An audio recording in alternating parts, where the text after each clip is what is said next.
Excellency, dear friends of the Norwegian Institute, welcome. This is a very interesting night, and we are honored to have with us our former director, Professor Jørgen Ockland. And I will just say a few words about the Institute first before we start, and then I will introduce Professor Anna Stavrakopoulou and Ms. Stavrakopoulou, Dr. Stavrakopoulou, who will present the book and talk about our tonight's topic. So just a few words about the Norwegian Institute in case you don't know much about it. The Institute has a dual identity. First, it's a foreign archaeological school founded in 1989 to facilitate the excavations of the Norwegians in the The region, in The, Arcadia. Since then, it has been facilitating Norwegians, and actually, currently our mandate is to bring as many academics from Norway as we can. So we are also very, very happy that Professor Ockland has brought a group from the Center of Gender Studies at the University of Oslo to be with us and host their meeting today, this morning.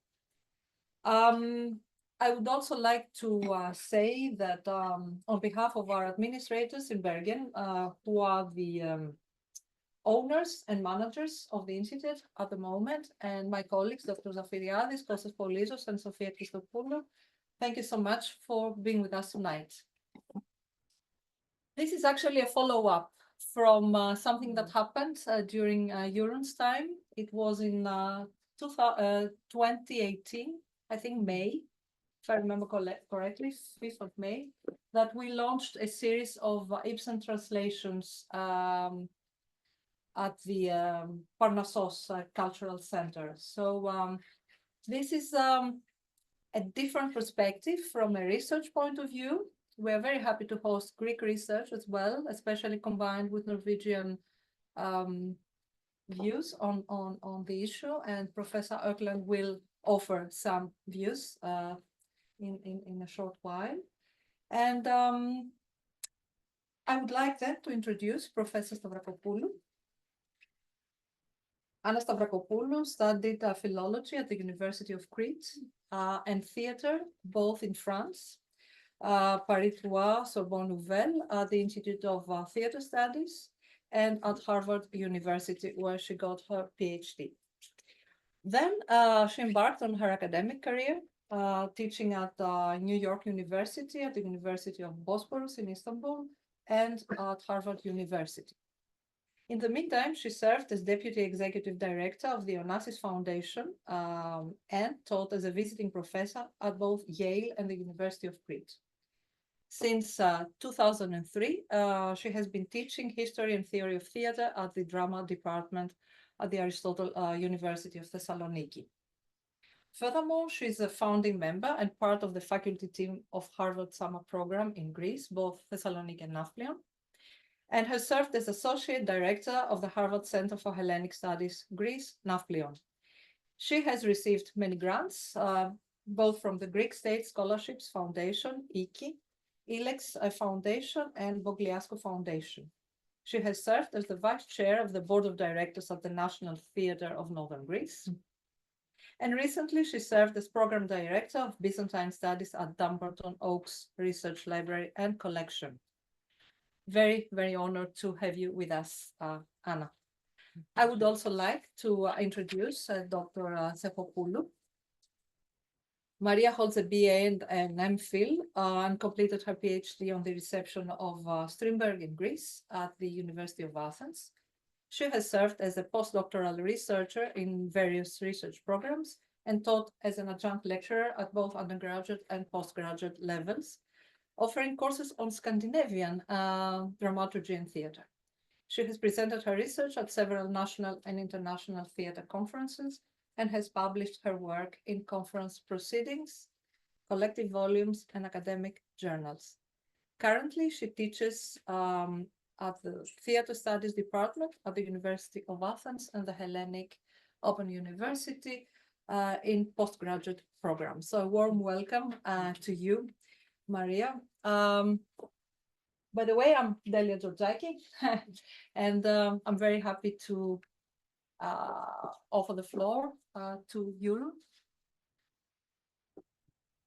and wish you an enjoyable evening.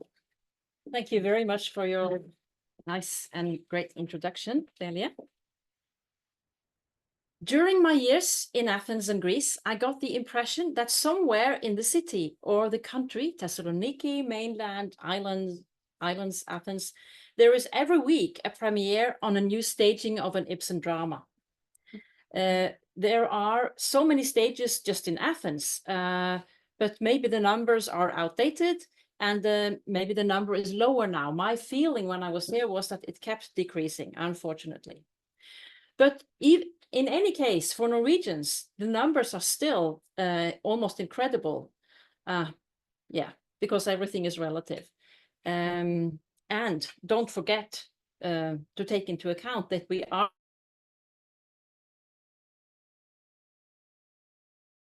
so perhaps it's just natural that the interest in drama is greater here. Ibsen is one of the 3 most popular foreign playwrights in Greece, next to Chekhov and Shakespeare. And I think this is, and this is why I kind of didn't realize how big Ibsen was outside of Norway until I actually moved here. With such a strong tradition of drama in classical and Hellenistic antiquity, one could wonder why Ibsen here. Maybe his popularity has to do with Ibsen's ideas, including in the area of gender, although he himself lived in a traditional 19th century society and household. Some see him as somehow romantically as a prophetic voice, although he lived his life as a prototypical patriarch. Ibsen was a desktop idealist, exploring ideas, one could say, through his thought and writing, not in his social and material practice, or at least not as we know of. His focus on issues concerning society, and especially the core of the family, quickly established him as one of the boldest writers of his time and fueled the interest surrounding his work.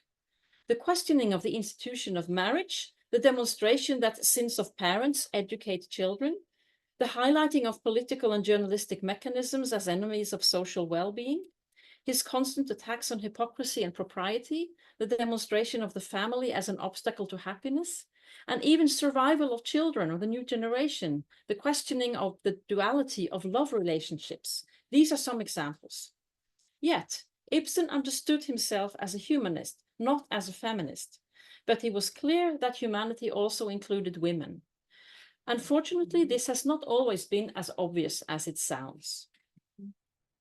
One of the reasons Ibsen is remembered and still considered relevant today is that he, through bringing up new propositions about complicated, previously private or even taboo topics, brought a new kind of tension onto the theatre stage.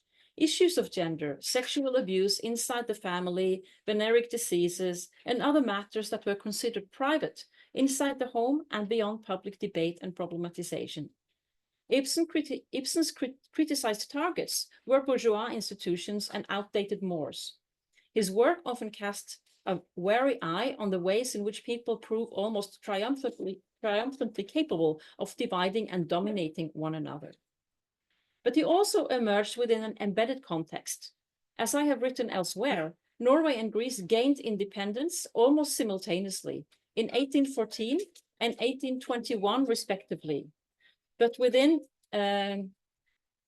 national sovereignty, some years later. Greece, full sovereignty, 1830, but Norway not until 1905. So there are very parallel histories during the period when Ibsen was actually writing. The 2 countries had a kindred development. After the Norwegian Constitution of 1814, Norwegian artists and authors wrote enthusiastically about the new Norway in a rather romantic way. But Ibsen's Norway was still only semi-independent, while Greece was independent in this period. Ibsen is important also for contributing to a more questioning and problematizing approach to Norwegian culture and mores. The Danish literary critic Georg Brandes is often credited for having contributed to a more general change from romanticism to critical questioning in art. He said that art and literature should locate problems and present them as topics of debate. And this was kind of a famous essay from 1871. What followed is often called the critical realism period in Norwegian literature. In many ways, Ibsen took this general cultural program to the micro level, to locate problems inside the home, inside relationships, and expose them to debate and discourse. This was different from what else was going on macro level, critiques of social inequality, old religion, power structures, etc. It is an extension of this trajectory of exploration in Ibsen's writing that he is also seen interesting for scholars of women and gender. Norway's most international and well-known feminist theorist, Toril Moi, has written a monograph on Henrik Ibsen, which is called Henrik Ibsen and the Birth of Modernism, Art, Theatre, Philosophy from 2008. Ibsen is one of the authors who experienced quick and immediate acceptance in Greek territory. So in 1894, his first work was staged by a Greek theatre group, only 3 years after it appeared in Norwegian. As a Norwegian academic with an interest in gender and culture, but no Ibsen specialist at all, it has been refreshing for me to encounter this interest in Ibsen in Greece and the stagings of his plays in all kinds of productions, from classical readings to, especially in recent years, in performances experimenting with form and or content. Ibsen's popularity in Greece can easily be traced to the characteristics of his writings. The drama genre, combined with his ability to capture the changes brought about on an individual and social level by the passage from the 19th to the 20th century, when also Greece was in its early childhood of newly regained independence. So I think in a way that the parallel developments in the two respective countries may have contributed also kind of why he had such an affinity to Greeks in this period. Professor Stavrakopoulou has already been introduced. I met you the first time, as it was mentioned, when we were on this same Ibsen panel at Parnassos, the Athenian House of Literature, that, by the way, preceded the House of Literature in Oslo with about 140 years. The event was organized for the large part around the launch of the new book series, the translations by Theodosis Kamademitropoulos, who I know is with us on Zoom. Hello. And also, I think about at the same time, a new volume by Yanis Moskos, O Erikos Ibsen's Dinelin Kiskini. So the Henrik Ibsen on the Greek stage, yeah. And Theodosis is still translating as we speak. Yeah. So I had a few words of introduction, but you have already been properly introduced. So please welcome Professor Stavrakopoulou. We look very much forward to learning from your recent work and your new book, which is in a way also, this is a launch event of a new book. And I should just, yes, here it is. Yeah. Pass it around. So,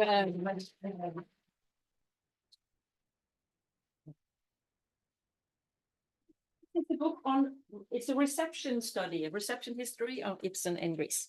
So Maria Stavrakopoulou will start the. Oh, you will start. Yes. Okay. Yes, So yes, and I will follow. Yes. Thank you very much. Thank you.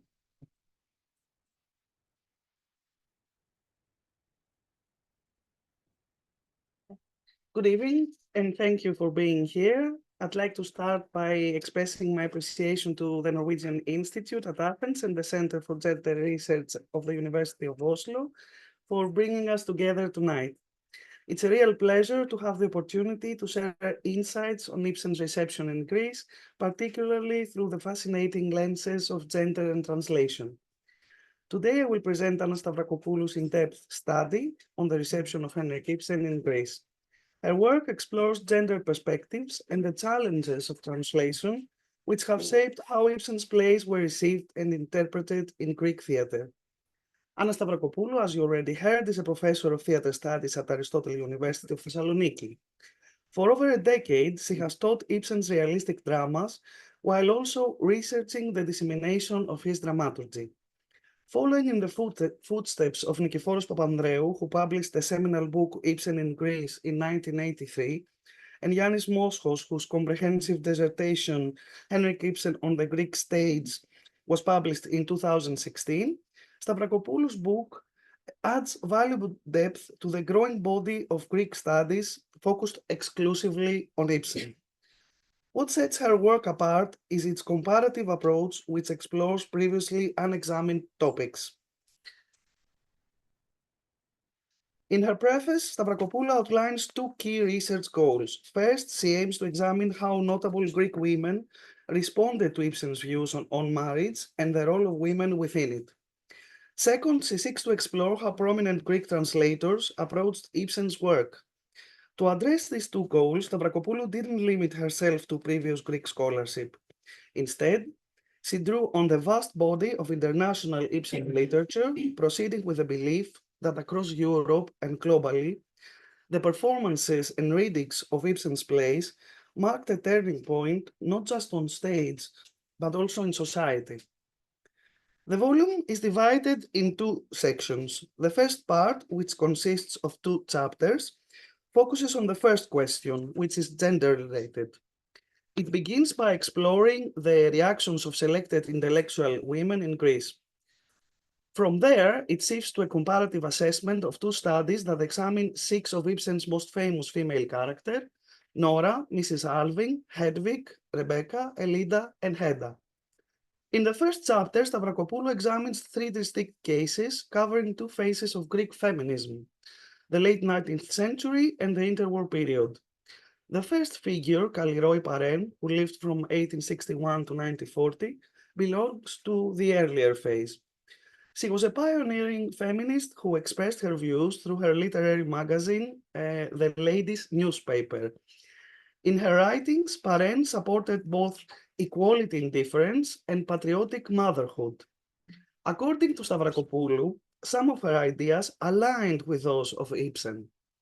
Paren's feminist review was supportive of Ibsen's plays and ideas, and she advocated for women's rights with a moderate approach, careful not to provoke patriarchal Greek society. Influenced by Ibsen, she even reworked her own novel into a play titled The New Woman in 1907. Now moving into the interwar period, we come to Eleni Ourani, who lived from 1896 to 1971. She later became known as a tireless critic, writing under the male pseudonym Alkis Trilos, and contributed to the literary magazine Nea Estia for 50 years. In her youth, she delivered a series of 5 lectures in 1921, later published in 1956, under the title Women in Ibsen's Theatre. In these lectures, as the title suggests, she provided an introduction to Ibsen's plays and a categorization of his heroines, though primarily from a male perspective. Her viewpoint was likely influenced, as Stavrakopoulou aptly observes, by previous analysis, most of which had been written by men up to that point. The third case, also from the interwar years, is Dr. Anna Katsigra, a physician and author of popularized science treatises, who lived from 1877 to 1962. In her book Eros, Marriage, published in 1930, Katsigra draws on Ibsen's play Love's Comedy, calling it the gospel of the social human being, and advocates that a woman's primary mission is reproduction and motherhood. Through these well-selected cases, Stavrakopoulou illustrates the influence of Ibsen in Greece around the turn of the century. She also highlights the diverse interpretation of his work by these intellectual women, showcasing the varied ways they engaged with his ideas. In the second chapter, Stavrakopoulou contrasts the approaches to 6 of Ibsen's heroines by 2 women, the Russian-German author and essayist Lou Andrea Salome, and the Greek critic Eleni Ourani, also known as Alkis Trilos. These 2 figures, writing 30 years apart, offer distinct perspectives on Ibsen's work. Stavrakopoulou first gives a brief and informative overview of their backgrounds and their approaches to Ibsen's material. Then she closely examines Salome's book, Ibsen's Heroines, alongside Ouranis's essay, women in Ibsen's theatre. In her analysis, Stavrakopoulou narrows down Ouranis's broader references to focus specifically on the 6 heroines that Salome had originally discussed. This comparison reveals key similarities and differences in how they interpreted Ibsen's characters, and Stavrakopoulou adds valuable insights from other scholars and her own reflections. Now, let's move on to the second part of the volume, where Stavrakopoulou addresses the second question focused on translation in a section that consists of 3 chapters. This section begins by exploring the work of 2 prominent Greek translators of Ibsen, discussed in chapters 3 and 4. The 5th and final chapter represents a comparative analysis of 4 different translations of The Wild Duck that have been staged in Greece, covering nearly a century from 1921 to 2017. In chapter 3, we learn about Leon Koukoulas, the first systematic Greek translator of Ibsen, who lived from 1894 to 1967. Koukoulas translated a total of 12 of Ibsen's plays into Greek, along with many other texts from both Scandinavian and non-Scandinavian sources. Interestingly, Koukoulas did not translate directly from the original Norwegian. Instead, he relied on his proficiency in intermediary languages, namely German and French. Despite this indirect approach, he was recognized as the main translator of Ibsen into Greek until World War II, and his translations continued to be widely used by numerous Greek theatre companies long after his death. Stavrakopoulou delves into Koukoulas' views on translating Ibsen as expressed in his prefaces. She compares his perspectives to those of the translators he drew from, including Maurice Prozor for French and Paul Slender for German. Koukoulas sometimes agreed with these translators and at other times disagreed with their interpretations. Furthermore, Stavrakopoulou highlights Koukoulas' extensive knowledge of contemporary foreign language scholarship on Ibsen, demonstrating that he was a methodical researcher with a multifaceted understanding, not just of Ibsen's plays, but also of the larger themes within his dramaturgy. In the 4th chapter, we turn our attention to another significant Greek translator of Ibsen, Vassos Daskalakis, who lived from 1897 to 1944. Daskalakis' journey as a translator is remarkable. Through immense personal effort, he learned several foreign languages, including Norwegian, to support himself as a translator. Notably, Daskalakis was not only the principal translator of Knut Hamsun, an author with whom he maintained correspondence, but he also translated 5 of Ibsen's plays directly from the Norwegian texts. Unfortunately, his work was cut short by his premature death. Daskalakis was a passionate advocate for the Demotic Greek language also, and he strived to reflect Ibsen's stylistic nuances by differentiating the speech patterns of working-class characters. In his translations, he meticulously preserved the original punctuation, viewing it as a crucial guide for actors to interpret the text accurately. According to Stavrakopoulou, Daskalakis selected his translation material with great care. He focused on the rhythm of the language and aimed for precise renditions of concepts. He firmly believed that translations were essential for Greece's intellectual advancement and were just as important as the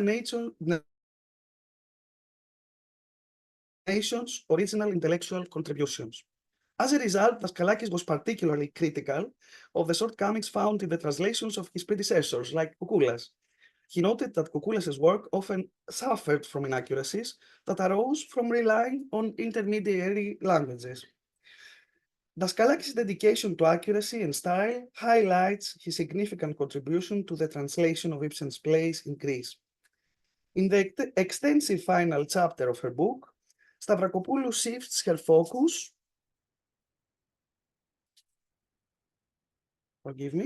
to a comparative analysis of 4 Greek translations of Ibsen's play, The Wild Duck.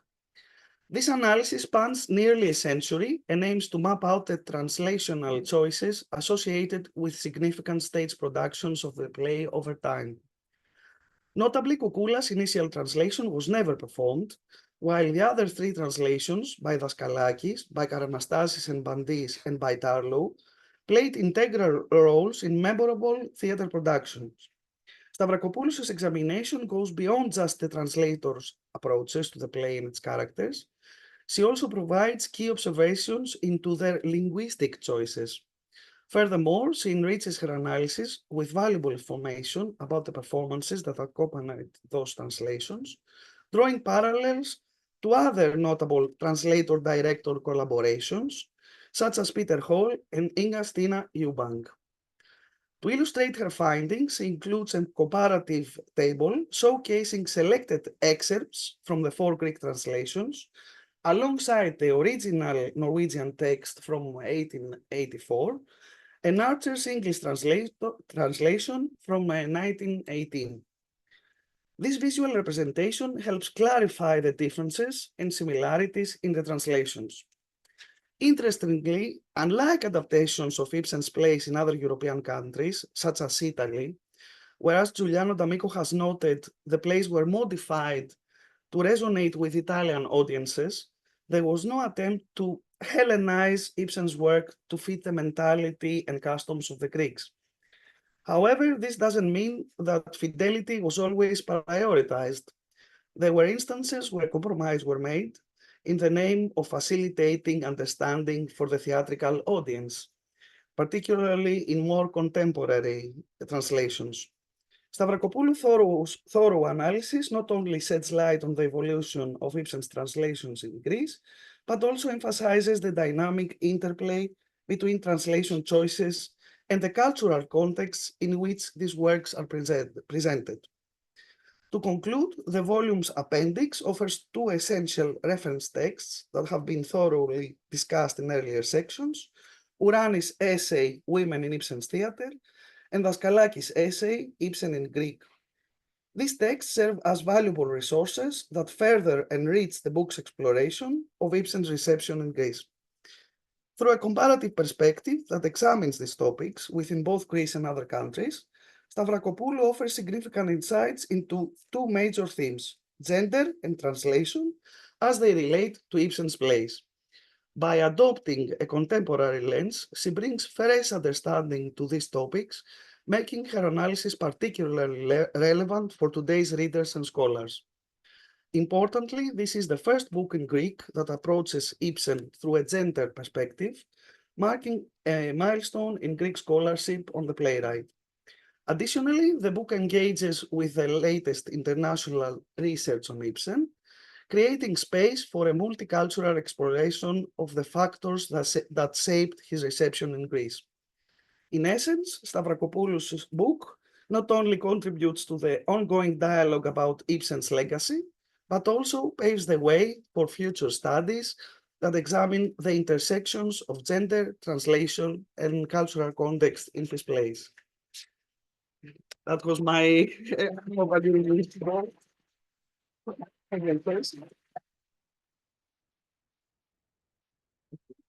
Thank you so much, Yeah, Maria. thank you very much. Thank you. And I forgot to offer you some water. Yes. Okay. so, thank you. Maria has said everything. I hope that I'm not going to ruin the good impression that Maria has made about this book. So, I would like also to thank Professor Jeroen Ökland and Dr. Paschalis Afiriadis for their kind invitation. It is an honor and a joy to be presenting my book in this wonderful space, addressing a very special audience. Although I live across the street, literally, I have come a long way in order to be standing in front of you today. This book was written after more than 10 years of teaching a course on Ibsen's realistic plays, while I became familiar with the rich scholarship on the reception of his works. Last, I would like to thank Dr. Maria Stavrakopoulou for our fruitful discussions on Scandinavian matters and for her wonderful overview of the book. Thank you so much, Maria. Now, the second chapter focuses on the views of these 2 exceptional female intellectuals, Lou Andrea Salome and Alkis Trilos, on select Ibsen characters. Salome, I will say a few things now about these women who wrote essays in philosophy, psychoanalysis, literary criticism, and literature. was the first woman who wrote about female Ibsen characters. Her 1892 book entitled Ibsen's Female Characters, based on 6 family dramas, I'm translating the German title here, came out during the first feminist wave. Along with Georg Brandes in Scandinavian countries, Otto Brahm in Germany, and George Bernard Shaw in the UK, she was part of a small group of Ibsen apostles who promoted his work. Eleni Ourani is the first Greek female intellectual who dealt with female Ibsen characters. I should say the first Greek intellectual in general, in a pioneering 1921 lecture series entitled, as we heard already, The Women in Ibsen's Theatre, later published in Nea Estia in 1956, addressing the members of the newly founded Greek League for Women's Rights. These 2 sets of essays were composed within a 30-year gap and had different goals and target audiences. The views of Salome were published as essays with literary undertones and were meant to be read by individual readers, while Eleni Ourani Alkistrillos presented her views in lectures, which were eventually published. For the journal was an issue for the 50th anniversary of Ibsen's death. Now, I shouldn't go to him yet. So Louise von Salome was born in St. Petersburg in 1861. Her family was German speaking, and she was the 6th and last child with 5 boys born before her. During her adolescence, she read the work of many writers and philosophers like Spinoza, Leibniz, Rousseau, Voltaire, Kant, Fichte, Kierkegaard, Schopenhauer, and others, under the guidance of Hendrik Gillot. Gillot breaking the rules of the teacher-student relationship, ignoring the fact that he was married with children and 25 years her senior, asked her to marry him. Needless to say that she turned down the proposal in a state of shock. Nonetheless, she kept the nickname Lou that was used by him throughout her life. After 1879, she went to Zurich, where she could be an auditor at the university, following courses on theology, philosophy, and history of art. Because of health problems, she started traveling across Europe. During that time, she met Paul Rée and Friedrich Nietzsche, whom she considered her friends. These feelings were not reciprocal, as they both fell in love with her and sought to marry her. She turned them both down, and in the case of Nietzsche, their friendship ended abruptly. The philosopher admitted that she was his inspiration in Thus Spoke Zarathustra, and she was the first to write a study on Nietzsche in German. I will skip other biographical details to fast forward to her marriage with, with Friedrich Karl Andreas, yes, Carly with a capital, when he put a knife in his heart out of despair, thus blackmailing her to marry him. He was a linguist specializing in Persian studies, and their celibate marriage included mutual tolerance to extramarital affairs by both parties. She kept her husband's name during her entire career as an author.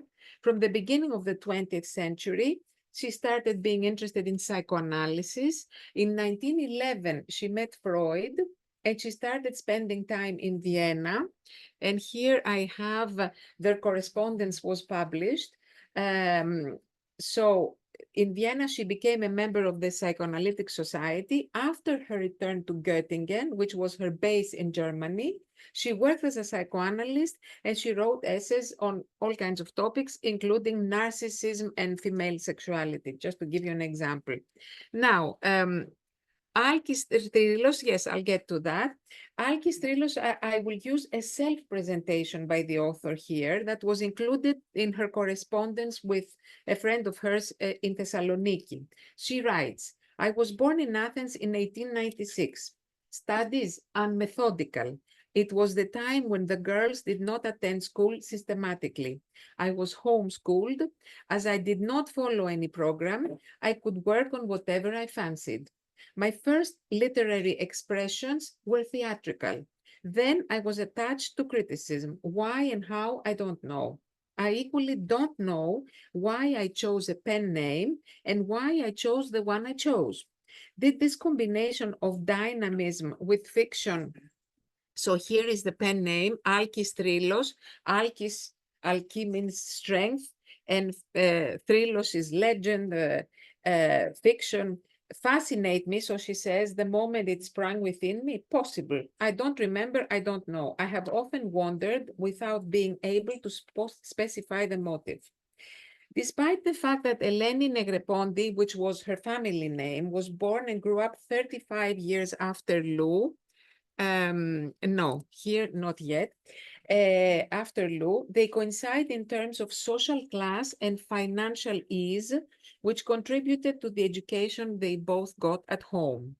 Of course, Lou was lucky and unlucky at once because under the guidance of Gillot, she studied philosophy, and then she got a chance to be an auditor in Zurich, while Eleni was not lucky enough to study formally, despite her attested method and hard work.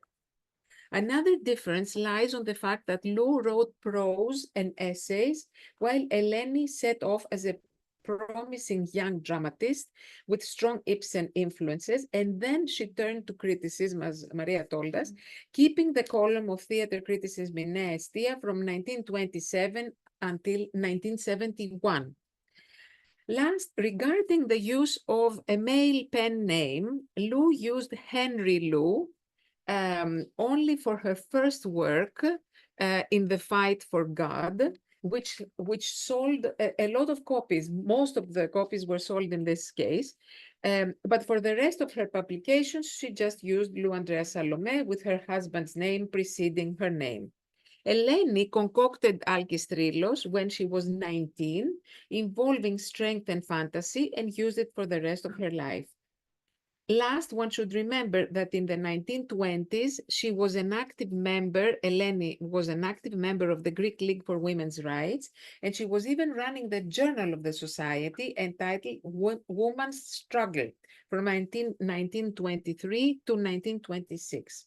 As it has been noted, she has been, quote, an exemplary figure in the struggle for women's rights in the public sphere, end of quote. Her lectures on Ibsen's women were written under the spell of her youthful enthusiasm, which should be taken into consideration when examining her absolute assessments of people and situations. So now, organization of the material. When Salome wrote Ibsen's Frauengestalten, she was living with Friedrich Karl Andreas in Berlin, in the outskirts of Berlin, socializing with the circles of the naturalists. Her essay starts with a fable. So it starts with a fable, and its first sentence is, once there was an attic. Okay. When she describes this attic, she is borrowing elements from the description of the attic in Ibsen's The Wild Duck. There are two main concepts that weigh on this in this description: captivity and the removal of the animals from their natural habitat through taming. That's the second concept. The brief introduction of the fable ends with the following question. Isn't it surely and necessarily a tragedy for a bird of the wild to be confined to an attic? So when I use excerpts from this book, I'm using a published English translation by Siegfried Mandel, which was published in 1985. What follows is 6 answers and 6 stories on select heroines: Nora, Mrs. Alving, Hedwig, Rebecca, Elida, and Hedda. She prefaces each chapter with a significant excerpt from each play, which I have also included in my discussion, you will see. So Eleni Negroponte, when she gave the lectures in 1921, she was married to Polybios Korillos, her first husband, a professor of surgery at the University of Athens. And in the press, she is mentioned with her husband's last name. We don't know much about this marriage, but we know that eventually she got a divorce. And in 1930, she married Kostas Uranis. That's why we know her as Eleni Urani, a well-known published poet. This second marriage was much happier. The way she organized the content of her lectures is quite different from Salome's, as she is covering a wide range of Ibsen heroines, starting from Catilina, the first play, Ibsen's first play, I mean, written in 1848-49, and going all the way to Ibsen's last play, When We Dead Awaken, published in 1899. Her lectures were published many years later, so she might have altered the content. So the text is divided in part A and part B. Part B is longer, and it is divided in 5 sub-chapters. Here, the feminists is one of them.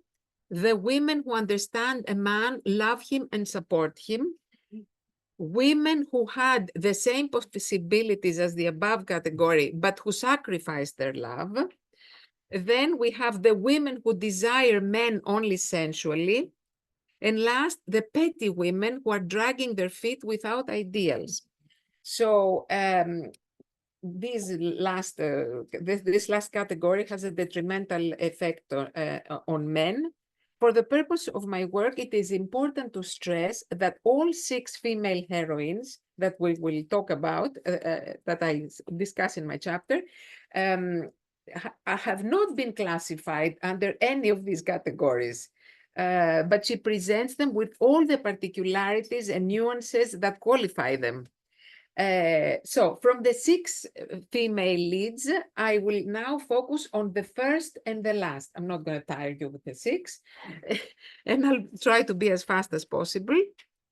So the petty women who are dragging their feet. And now I'm just giving you some examples of petty women here so that you get an idea.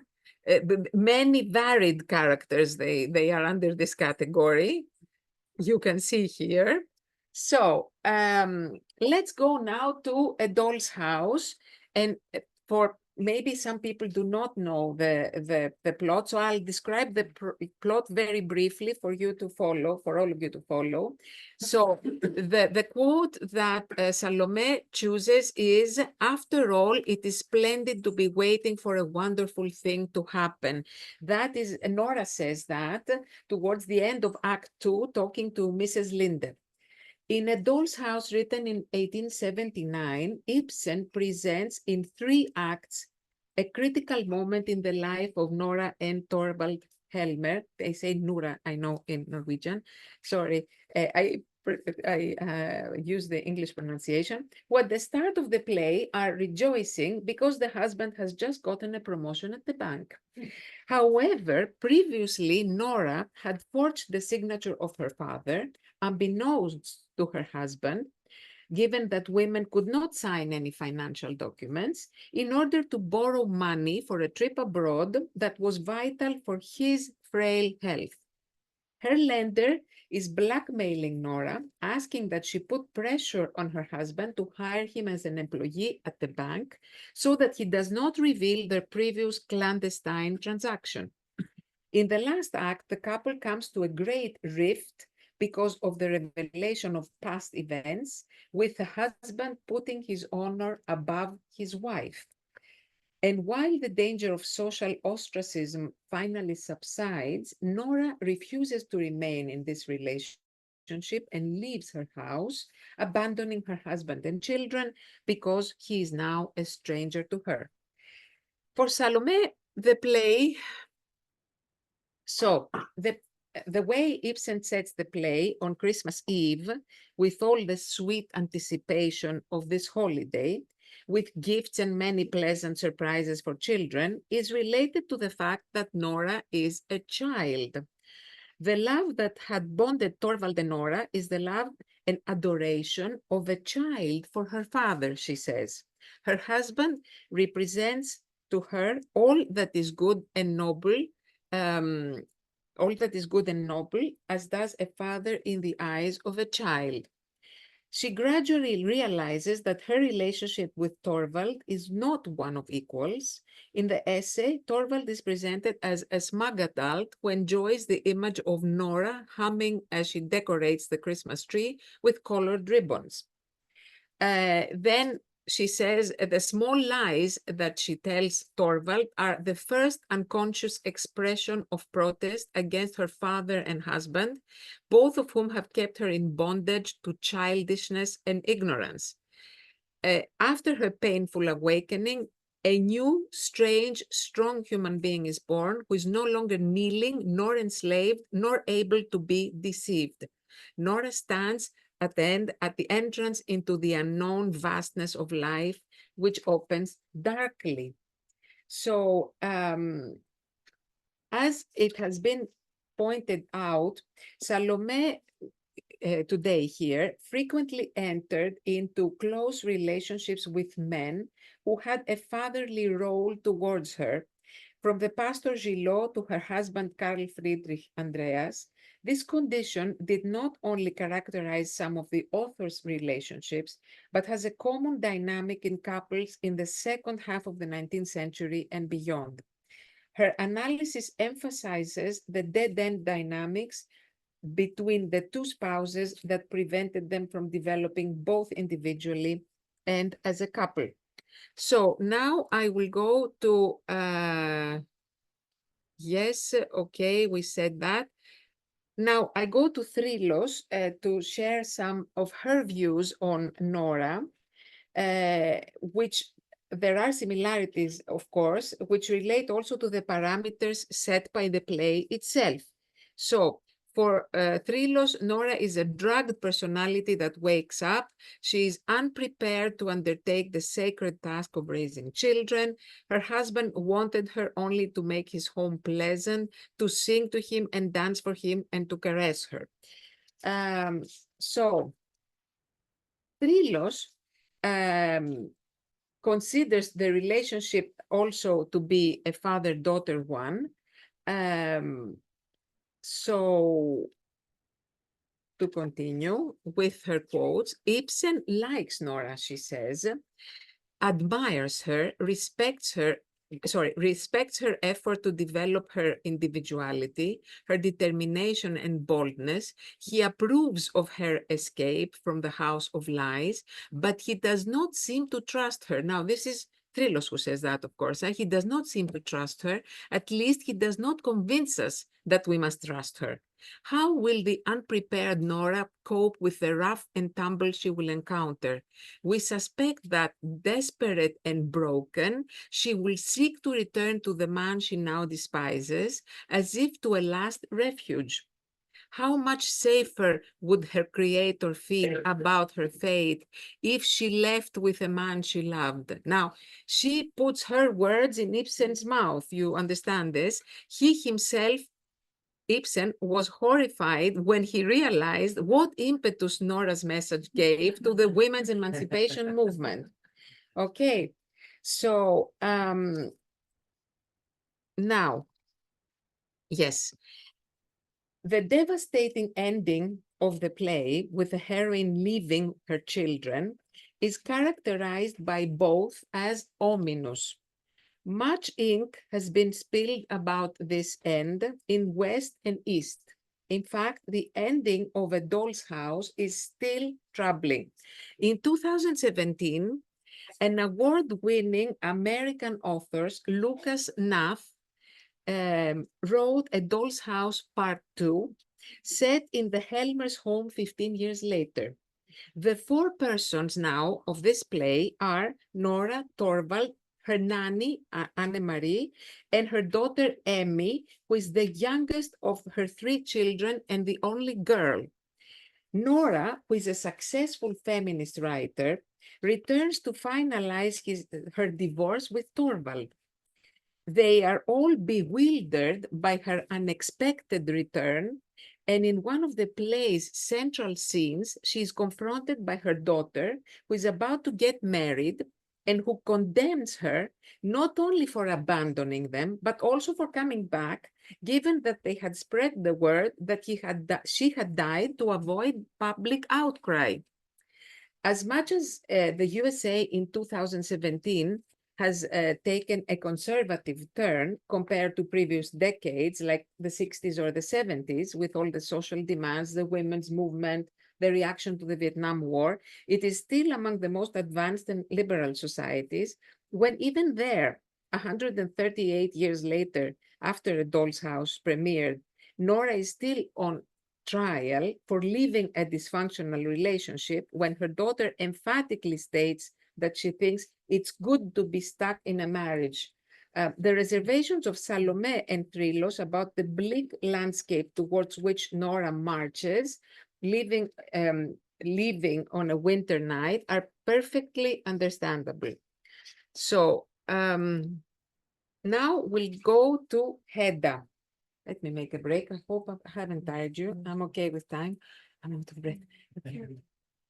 Oh, I hate to go too long. So again, the quote here that Salome chose is, "I stand here idly and shoot into the blue sky," which is from the beginning of Act 2, from the dialogue between Hedda and Judge Brack. Of course, I'll give you again the summary of the play because it's useful. At the beginning of the play, the Tesman couple, that is Jürgen Tesman and his wife Hedda, the daughter of General Gabler, have just returned from their honeymoon. Evidently, Hedda was bored because her husband, who is a researcher aspiring to an academic career, spent his days during the honeymoon in libraries collecting material for his book. Hedda, who grew up in comfort and social superiority, felt forced to make this marriage because she was almost 30 years old. She finds her husband intolerable, as well as most of the people around her. An old classmate of hers, Thea Rising, comes to town, accompanied by Eilert Levborg, who is an old acquaintance and rival of her husband, with whom Hedda had a close relationship in the past. Levborg, thanks to Thea's beneficial influence, has been really transformed. He has stopped drinking and has just finished a very important work. When they meet again, Hedda challenges him to drink, and this starts a chain reaction, with Levborg visiting Madame Eriksen, who keeps a salon for entertainment of the gentlemen, culminating in the loss of the unique manuscript of his book. Tesman finds the envelope with a precious manuscript by chance, gives it to Hedda, who burns it. She burns the book, treating it as the child of Thea and Levborg.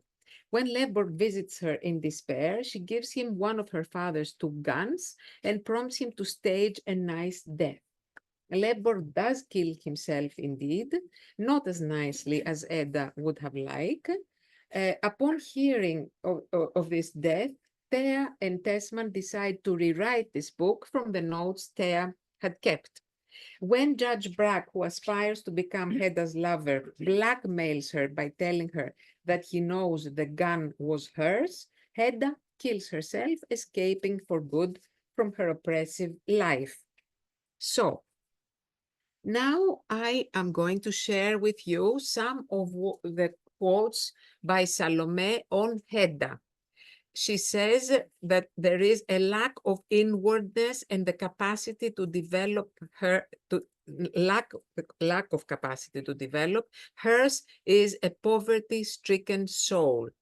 Then she says, an all-hardened surface, a deceptive shell, a mask prepared for every occasion.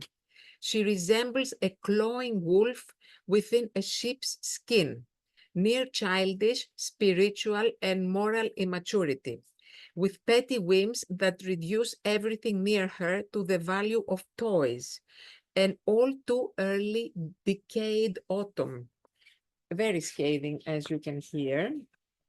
So now I will share some of what Thrylos says about Hedda. Now, yes, there's some more. Hedda is Ibsen, Salome still. Hedda is Ibsen's only female figure whose experiences do not contain struggle or growth toward the new. On the contrary, she perseveres in that early given life form because self-contradictions have room within it.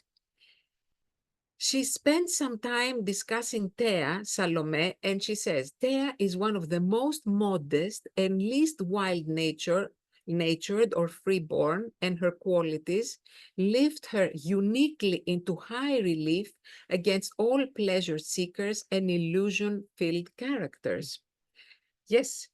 And then she says she still has the satisfaction about Hedda again of destroying what she could not have created, so that through this act, others will experience the same bleakness and hopelessness which confront her day and night. So you see, Thea is praised by Salome. And now we'll go and read some of the comments that Thrylos made on Hedda. She starts by saying that Hedda and Tesman committed the sin, the crime of marrying without love. Out of false pride about Hedda, she says that, so that she would not give in and appear defeated, she refused the man she loved. Tesman, one of Ibsen's brilliantly depicted types, infidelity, she stresses this point, which is very interesting, that infidelity, the main monotonous theme of so many plays, does not appear in Ibsen's dramas. Infidelity is nothing more than a manifestation of decadence, of lying in the family, and Ibsen studied the causes, not the manifestations. It's very interesting that she makes these observations as young as she is. So let me continue here. While Salome selects Thea, Thrylos decides to discuss Aunt Juliane. She's barely sketched with 2 or 3 strokes, but these are enough to bring her to life. She is the aunt of Tesman. Aunt Julia does not have a big presence in the play, but she is necessary as indicative of the suffocating family environment that unbearably irritates and hurts the proud, independent Hedda. Aunt Julia belongs to the small-minded women, but when Ibsen describes her as an individual, he endows her with kindness and gentleness. Although she's so different from Hedda, she senses even vaguely with her kindness Hedda's paradoxical mental disposition, how different Hedda is, and she justifies, forgives, and sympathizes with her. So she really likes Aunt Julia. Now, I want to bring some other material from another perspective so that you get an idea of what was being said about Hedda Gabler in general. So in London, Henry James was living back then in London and was seeing these Ibsen plays, was trying actually to become Ibsen. He attempted to write plays because they brought money, plays, and he thought that that would save him from his financial worries. So he saw Hedda Gabler, and he says about her, "What use worthy of the sacred name is to be made of a wicked, diseased, disagreeable woman." That is Hedda. The use of Hedda Gabler is that she acts on others, and that even her most disagreeable qualities have the privilege, thoroughly undeserved, doubtless, but equally irresistible, that is the style now, the writing style of Henry James, of becoming a part of the history of others. This is very interesting. So that is her quality. She's becoming a part of the history of others. Ibsen needs the soul of man like a dough, and often with a rude and indelicate hand to which the soul of man objects. Now, so that you get an idea about what was being said. Now, there's another issue I want to present here, which has to do with more recent scholarship on Hedda Gabler, and you will see why. Many wondered from the start whether Ibsen had a specific woman in mind. Håvard, yes, Håvard Nielsen, in his article, How Ibsen Found His Hedda Gabler, reviews the negative reception of the play over time, noting that few had a good word for Hedda, which is true, but truly unsurpassed was the anger of Lou Andreas Salome. The scholar then cites many facts and information according to which Lou Salome herself and her peculiar marriage to Carl Friedrich Andreas was Ibsen's model, maybe, for the construction of Hedda, while he considers that the character of Levborg has similarities with Georg Brandes, with whom Ibsen had a very active relationship. Nielsen notes, read in this light, Lou Salome's views of Hedda become less sentimental. Her reading of Ibsen's Hedda resembles a response between gladiators meant to overcome a challenge. So I will now finish with some concluding remarks. Hope I didn't tire you. Okay, which I will read from here. So Salome resents a heroine's unwillingness to evolve and take no responsibility on the human canvas that Ibsen places her on. She is obsessed with the beneficial effect of restraint and discipline in shaping people's personalities. Her criticism is very harsh towards those characters, male and female, who are left to their own impulses, making pretexts and excuses. Now, these are the concluding remarks in the entire chapter. Alkis Trilos seems to consider that the biggest mistake a woman can make is to marry without love, bypassing the love in her life. Salome is very selective about the female characters she analyzes, so her analysis contains much more depth compared to Thrilos, whose lectures are spread across all the heroines, and necessarily her observations are more generalizing and generalized. Their views were pioneering within the context of the historical moment that framed them, just as Salome's name as a member of the elite group that promoted Ibsen internationally has been largely obscured by oblivion in relation to Brandes and Shaw from later literature. Respectively, the study of Alkis Trilos has not been a point of reference in the Ibsen literature in Greece. My intention in this essay and in my book has been to drag them out of oblivion for their own merit and so that they do not keep being eternally overlooked. Thank you very much.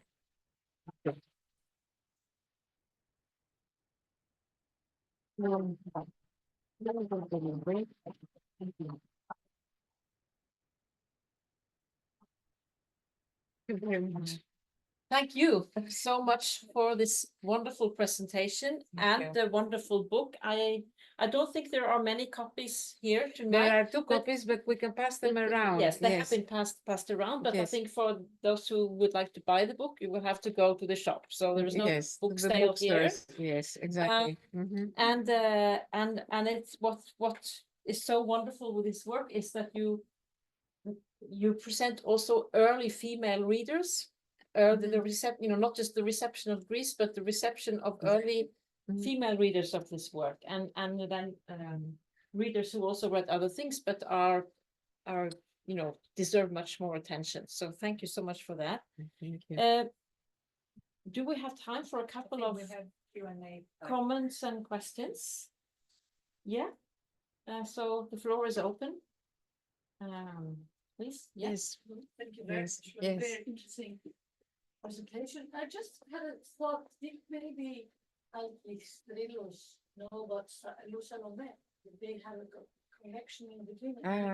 Or the other way around, and I don't believe the other way around, but did they have a yes, one big question I had when I was researching her is her library.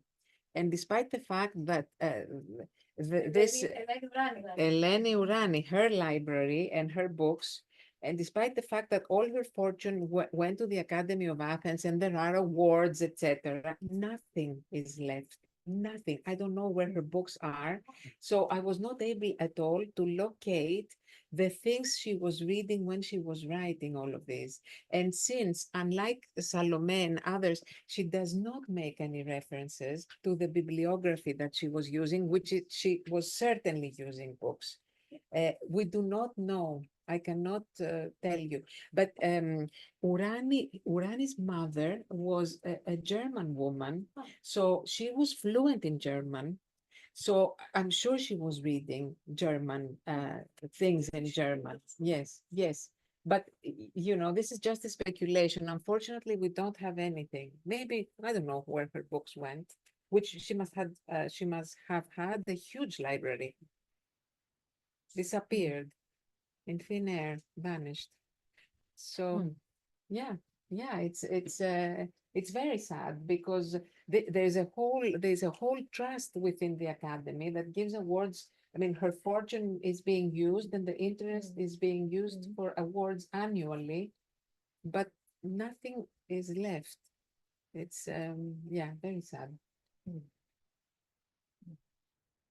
Any other questions? Yes. Thank you so much. This was very interesting. I also appreciated the sort of glimpses you gave into the lives Yes.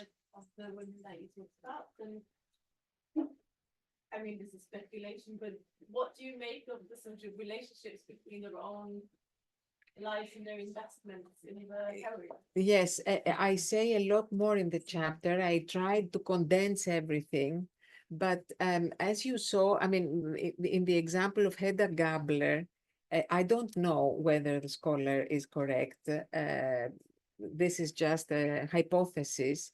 But the huge reaction she had, because when you read her descriptions of her discussion of the other Ibsen women, she's not as fierce as that.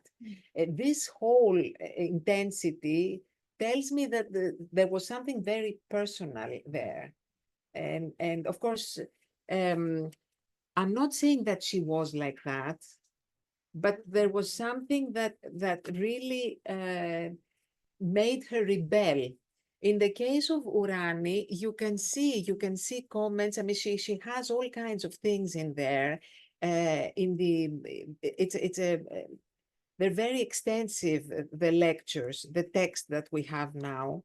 So you find a lot of her views that are connected to her reality as well, in various places. For instance, when she gave the lectures, in the press, there were reactions because she suggested at some point that the state should take the children from families and raise them instead of having the children being raised within the family. And that created a very big reaction among more conservative women. So I don't know where that came from either, but it was extremely daring, to say the least, radical. That's the word I'm looking for. So yeah, but she was radical as a young woman. Later on, she changed. We have to say that as well. You know, that was in her 20s. Later on, and if we compare these texts to her reviews, she's much more conservative. She became eventually much more conservative. We have to say that as well. Yeah. Thank you. Thank you for your question.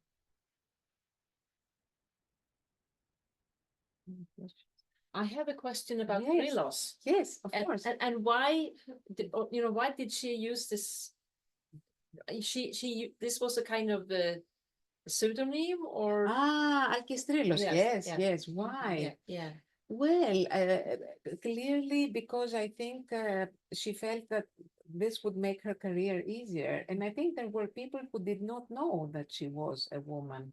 Maybe, isn't it? Some of the readers didn't know. The literary circles knew, but I'm not sure whether all the readers knew that she was a woman. And I think for obvious reasons, to make her life easier, to be more respected, to be more read. I mean, the reasons for which Yeah, I'm not gonna finish this. No. Yeah. Yeah, Damian. I have a question sure. about the translations of Wild Duck. the four Yes, translations yes, you yes. mentioned. Uh-huh. I was wondering, are there any subtle differences or, different Yes. points in terms of how women in Greece were understood and via Ibsen? No, in the case of the Wild Duck, the focus is not so much the women there, because this is a very polyphonic play. It's not, with one female protagonist like a Doll's House. Happy enough in the 90s to see but this was. Yes, yes, yes. The depression, also But- said- Yes, yes. There I focus a lot on the choice of words, and I even have tables where you can see the difference between, for special words, there are some words in the play that have a particular weight, so I compare them. And but yeah, the female premise is not so big in the Wild Duck, although Hedvig is discussed both by Salome and by Urani, who likes her a lot actually.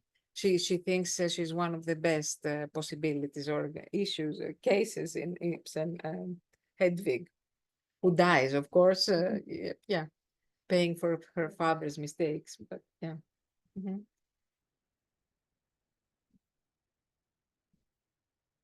Other comments, thoughts? I see something in the chat, maybe that's not, Oh, yes. I Yes, don't know if we absolutely. can, Absolutely. maybe it's not, Yes. hello, everyone, no, Yeah. that's okay, it's not, no questions. Any questions? Yeah. Okay, Yeah, and let's close that. The So chat. it's if you just close the window, so then we Yes, you're can. right, Yeah. sorry. I'm not very familiar with these There we go. computers, yeah, okay, So, yeah.